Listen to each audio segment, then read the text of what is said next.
kawan-kawan saya, anggota saya, ada Pak Robi, Pak Dirga, dan Pak Egi. Oke, langsung saja Pak, izin bicara masalah ulang Pak. Ya, nah kebetulan nih Bapak akan bekerja ya Pak, izin pembebasan lahan. Ya, otomatis hubungannya dengan kebun, betul? Dengan lahan-lahan yang masih banyak pepohonan. Ya, oke. Hewan ular itu ada yang berbisa dan beracun Pak. Gitu. Jadi berbisa dan beracun. Nah, penanganan di rumah sakit itu dengan obat anti bisa, gitu kan, yang diambil dari ular tersebut. Ya. Diolah di medis ya, dijadikan penawar dengan persentase tertentu. Izin. Nah ini saya bawa ular Pak di sini, kebetulan ular sanca ya.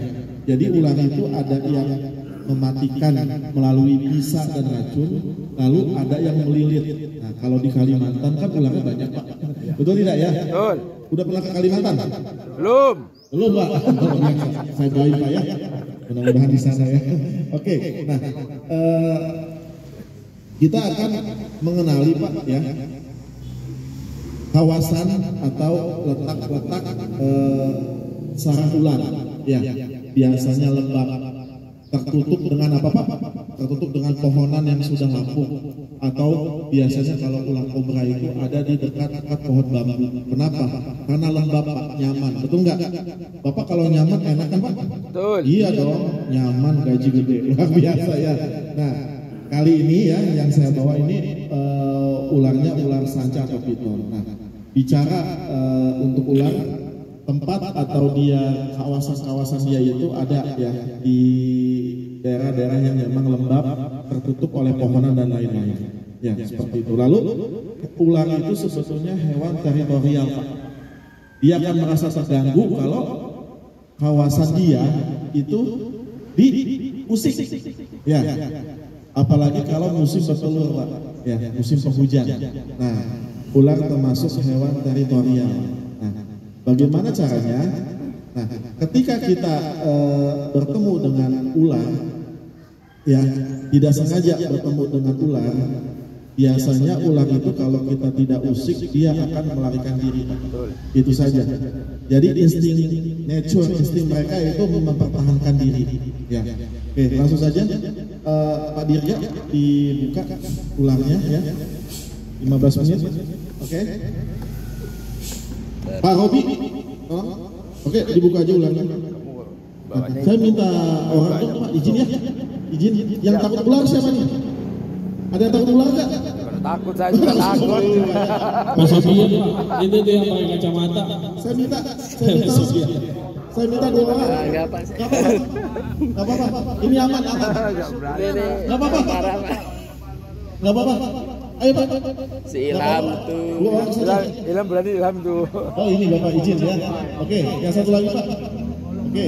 Nah, Bapak ya, ketika misalnya bertemu dengan ular, ketika kita tidak sengaja menginjak, izin ya. Kita menginjak nih Pak ularnya. Buntutnya kah? Maka ular itu refleks. Dia akan mempertahankan dirinya. Mempertahankan dirinya, ya. Bisa dia menyerang, ya. Dia akan mempertahankan dirinya. Nah,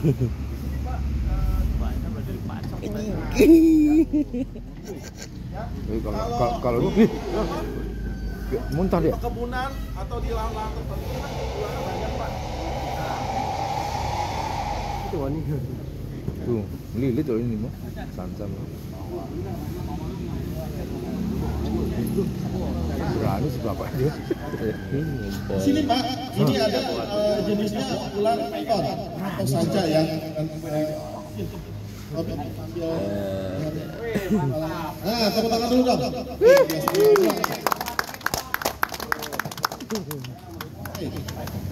Biasanya Pak ular seperti ini ya, ular seperti ini, dia berbahayanya yaitu dengan lilitannya.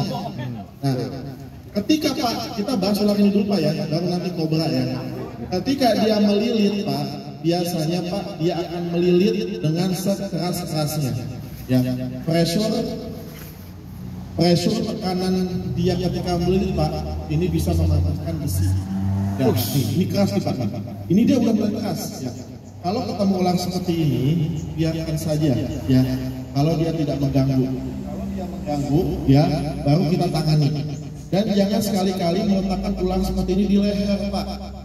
Ketika kita letakkan di leher, maka dia akan segera melilit mematahkan leher kita. Ini dia sudah bisa mematahkan leher. Seperti ini. Bapak izin, ini pegang aja, nggak apa-apa. Nggak apa-apa. Ya, nggak apa-apa. Ini keras Pak. Nah, pegang aja Pak. Ini keras Pak ya. Nah, ini dia bisepsnya ini, ototnya ini akan mengeras ketika dia menemukan mangsanya atau dia mencoba mempertahankan dirinya. Ini keras sekali. Oke, lalu pijitannya ini jangan karena dia tidak berbisa berarti tidak berbahaya, bukan. Ya, ini tetap berbahaya ketika dia melilit, ya. Nah, ini giginya Pak, ya. Giginya ini tajam.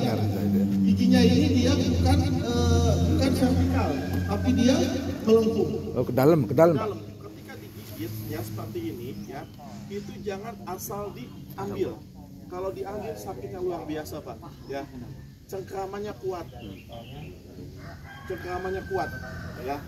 Jangan kalau kita digigit Pak, jangan langsung diambil, ya. Ambil air, Bapak ambil air, ya. Satu gayung boleh, ya. Kucurkan saja gayungnya,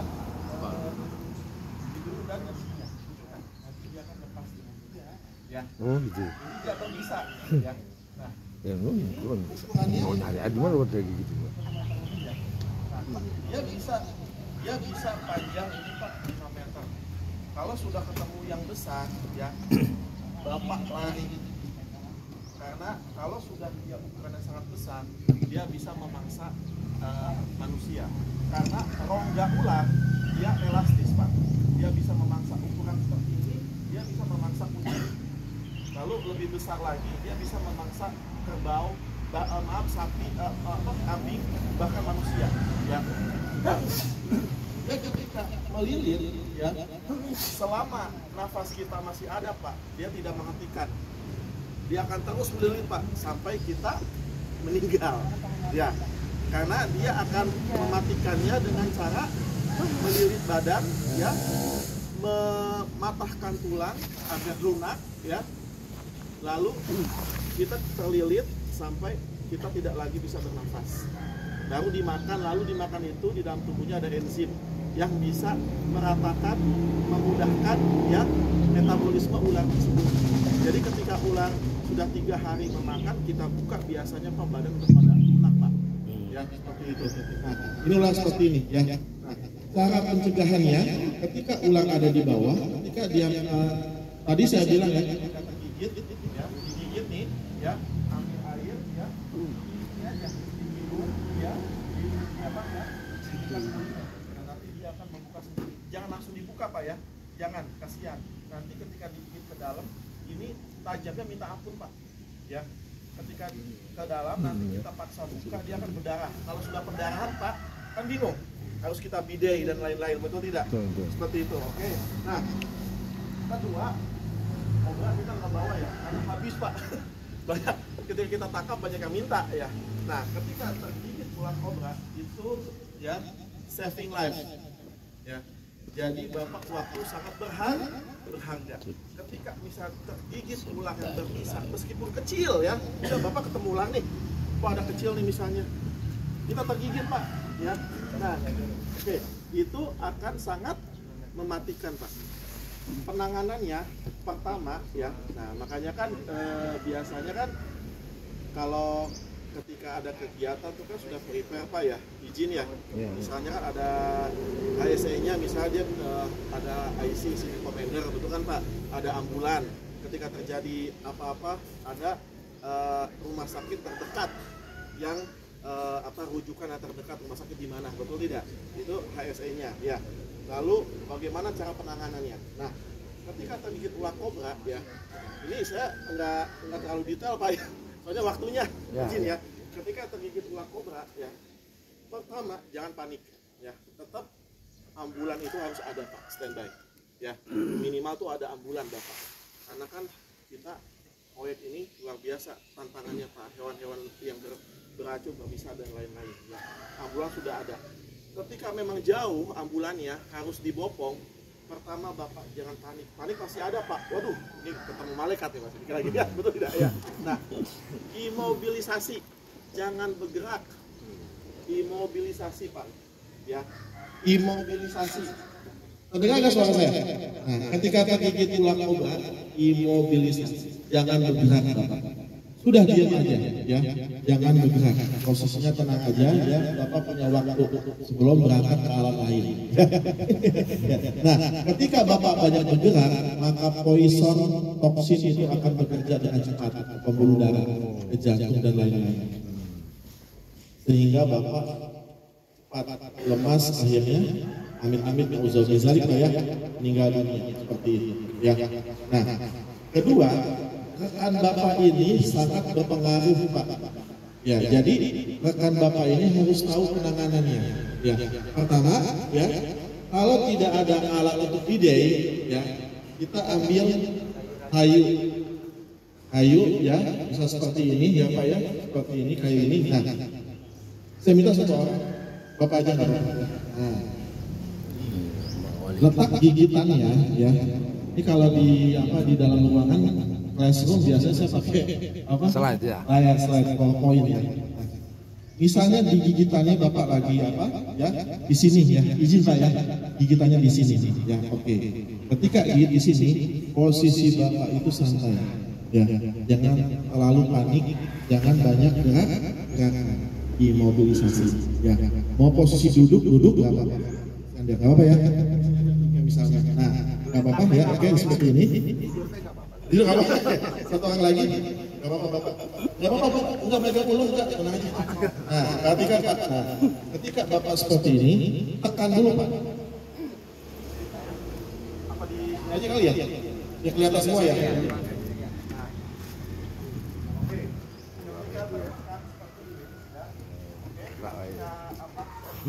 Bapak bisa ngeliat ya? Nggak dipegangin dikit. Atas seperti ini ya. Oke, lalu ambil kayu seperti ini ya. Boleh kayu, boleh apapun, boleh alat penjahit ya. Nah, boleh ya. Oke. Nah, untuk kayunya kondisikan dengan tangan rekan Bapak ya tergigit. Nah, kalau misalnya tangan rekan Bapak agak pendek misalnya ya sudah sesuaikan, agak patahkan dikit. Kalau panjang tangannya ya sesuaikan ya kayunya ya. Yang penting dia menempel dan nyaman ya seperti ini ya. Lalu kopi. Nah, di atas ini digigit seperti ini. Nah, supaya nggak keras ya.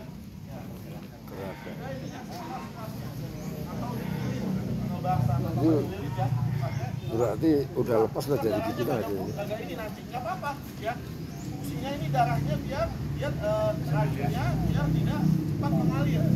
Ya, nggak apa-apa biru juga. Ini penanganan awal Pak. Ya, nanti harus ke rumah sakit ya. Kalau waktunya penuh, bisa saya kasih tahu teknik-teknik khususnya ya.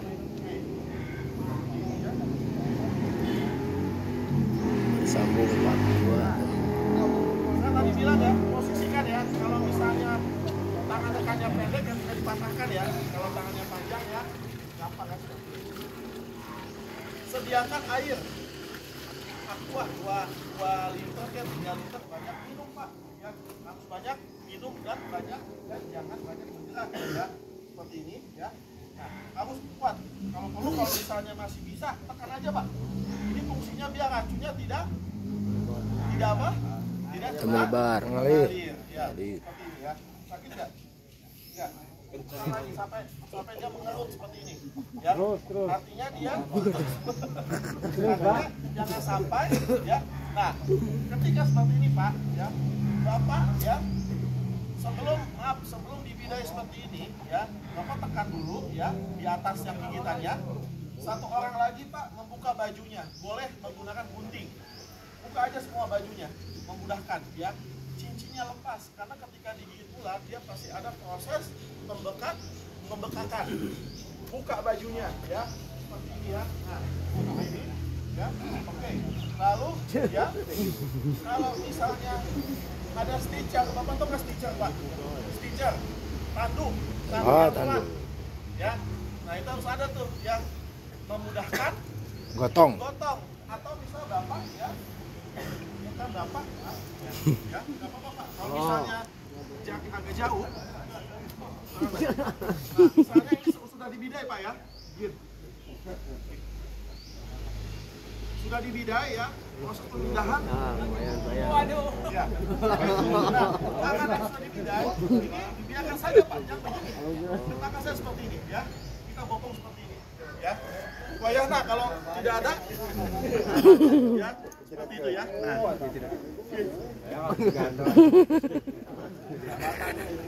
ini ya, ini sebagai pencegahan awal Pak. Karena kalau sudah tergigit ular, kalau penanganannya itu lambat, maka Pak. Apalagi kalau Kobra.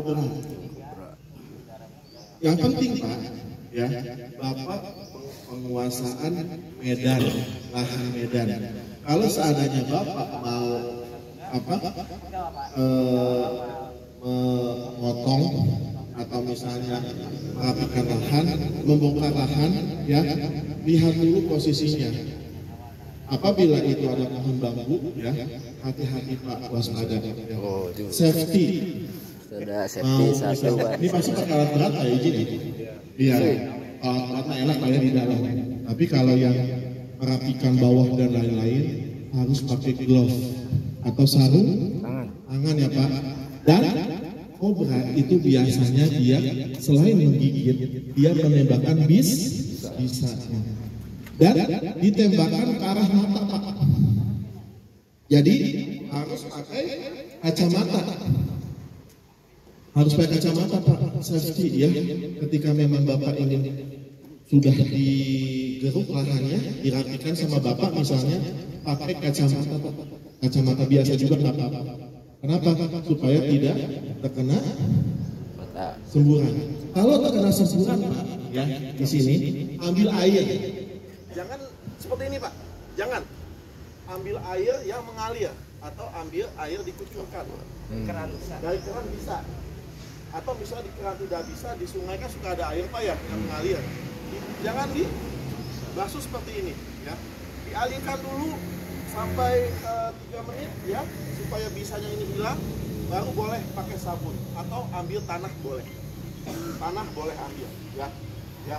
Nah, cara alternatifnya Pak ya, ketika tergigit misalnya boleh Bapak ambil air yang panas ya, ambil air yang sangat panas, Bapak kucurkan itu ya, seperti ini. Air panas Hangat kali ya. Panas ya, memperlambat bisa ya. Nah, cuma ular itu banyak jenis-jenisnya, racunnya ya, bisanya itu ada yang cepat, ada yang lambat Pak. Ya, tergantung amal baik Bapak. Ya. Kalau temannya minjem duit 100 nggak dikasih cepat kok Pak. Bercanda Pak ya. Intinya gitu Pak ya. Sudah paham ya penanganannya? Kalau tergigit ular, pertama jangan panik, kedua imobilisasi, diam jangan bergerak, minta bantuan kawannya, tekan. Di sini Pak. Tekan di atas seperti ini, ya. Ambil kayu, ya. Ambil bisa kain atau bisa tali ya yang nyaman, dibidai langsung sekeras-kerasnya ya, supaya dia tidak mengalir. Setelah itu minta bantuan ambulan ya. Kalau misalnya agak jauh dibopong atau diangkat pakai stiker ya. Izin Pak apa ya. Nah, mungkin lain kali kita bisa silaturahim lagi, kita bahas masalah kebakaran lahan ya. Nah, karena Bapak ini ya musimnya enggak teratur ya. Ada musim hujan, ada musim panas ya. Nanti kita bahas, jangan sampai nanti kalau hanya kebakaran api awal lahan plus poin, jangan sampai dia bisa ke flash over, jangan sampai kemana-mana. Itu ada tekniknya Pak. Nanti bisa silaturahim lagi dengan waktu estimasi yang cukup lah ya. Nanti kita bahas kebakaran lahan, kebakaran alat berat, ya. Coba, kalau Bapak bingung nanti nih, kalau ekskavator punten ya terjadi kebakaran, ada apa? Berapa apa yang dibutuhkan? Jenisnya apa? Dengan chemical powder kan, liquid foam kan, halotron kan, karbon dioksida kan? Nah, itu jadi kalau misalnya kebakaran alat berat itu ada tekniknya Pak.